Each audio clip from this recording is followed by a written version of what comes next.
back to another episode of the Great Belgian Baking Show. Today I will be showing you how to make Belgian waffles from scratch, featuring my dad who came straight from Belgium himself. While I teach you how to make waffles, I'm going to be answering a few questions about my upcoming movie, Migraine. So first what you're going to want to do is put your milk in the microwave until it reaches a lukewarm temperature. Got it back from the microwave. We're going to mix it around a little bit so that the temperature can even out. And our milk has reached 102 degrees, so we're good to go. Now that our milk has reached the desired temperature, we're going to be pouring in our yeast and mixing everything in together. Now that we have our milk and yeast mixture mixed, we're going to just pour it into the flour. Now we're going to take 2 eggs and crack them into the pot. Now we're just going to add in a little piece of butter and make sure to scrape the sides so you get all the butter. Now our last step to make the dough is we're going to add in some sugar. Now that we're mixing, let's get started with some of these questions. This one's good. Wabani wants to know how my production skills developed throughout this project. Well, my production skills have definitely developed. I learned what it was like filming a semi-realistic movie, just without all the professionalism. In order to get the best clips possible, we had to constantly refilm and find solutions.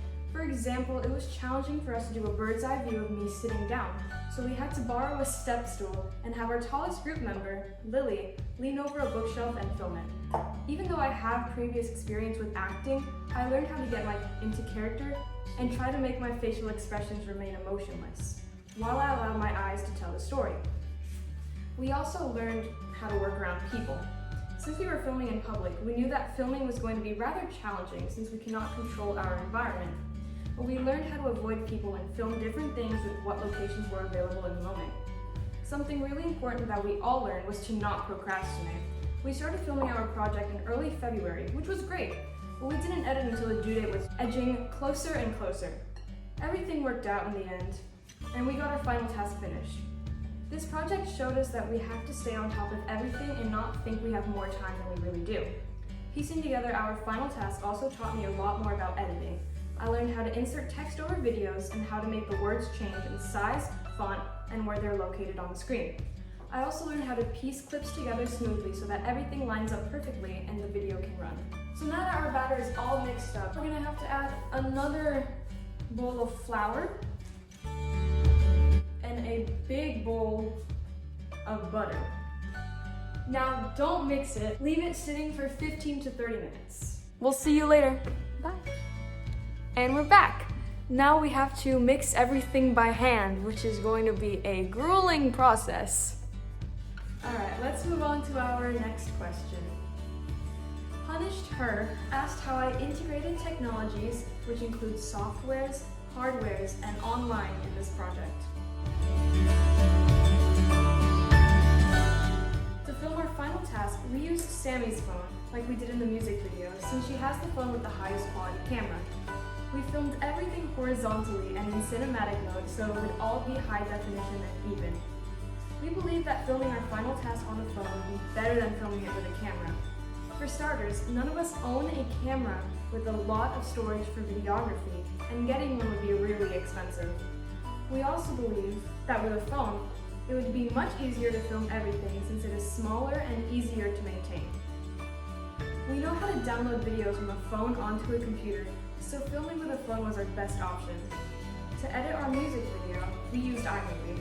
Even though we all used CapCut to create our commercial, we believe that iMovie would be a better option to edit our final task since it is more professional than CapCut and has a wider variety of options. We also all now have experience using iMovie since it was what we used to edit our music video. Our experience and Sammy's leading hand were a huge advantage because we were able to edit quickly and make everything look just the way we wanted it to. We used our phones and computers to upload everything to Blogger, and we found Blogger to be the best option for writing our blogs because it comes linked to every Google account, so it was rather convenient. Instead of just editing at Sammy's house on her computer, we also had to edit during school hours on her iPad.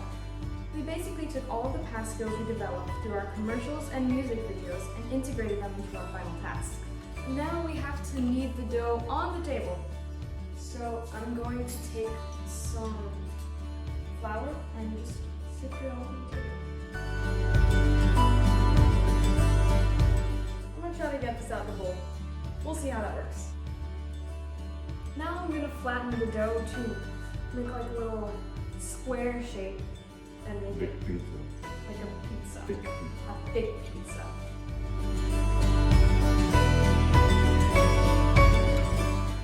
And now we take our rolling pin and we roll.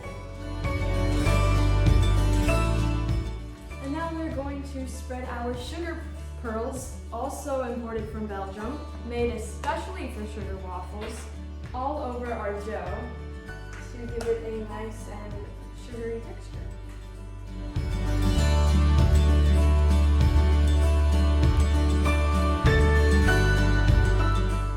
Now what we're going to do is we're going to start scraping it up from the top and roll it over like a cinnamon roll, quote unquote.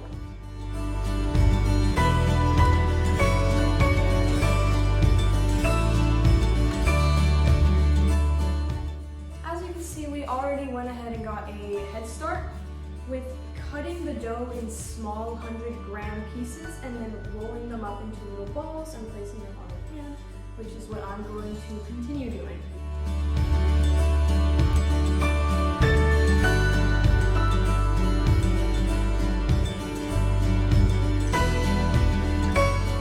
Now that we're done making them into little balls, we have to let them rise for 15 to 30 minutes. I'm gonna put my timer. Use your fingers.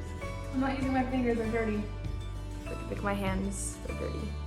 And we will see you in 30 minutes to make them. 30 minutes later and we're back. Now all we have to do, our final step, is put the little dough balls into the machine. So what you're gonna wanna do is open up the waffle maker, put 4 of these little dough balls in at a time and then close it, and make sure you do it fast or else all the heat is going to escape and it's going to take longer to cook.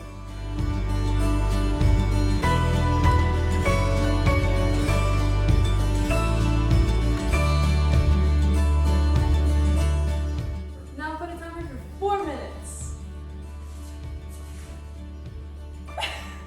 Now that we took the first batch out of the waffle maker, as you can see, they're a little bit burnt, so we're actually going to have... They're too dark. They're too dark. It's only supposed to be 2.5. It's on 5. That's why that's his fault, not mine. Too hot. It was Iron too hot. The iron was too hot. So we actually are going to do it for 4 minutes, but at a different temperature.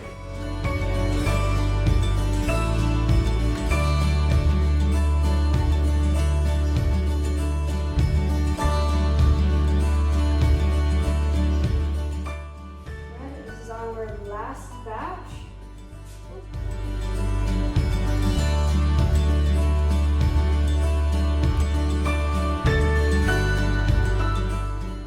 So this is the finished product.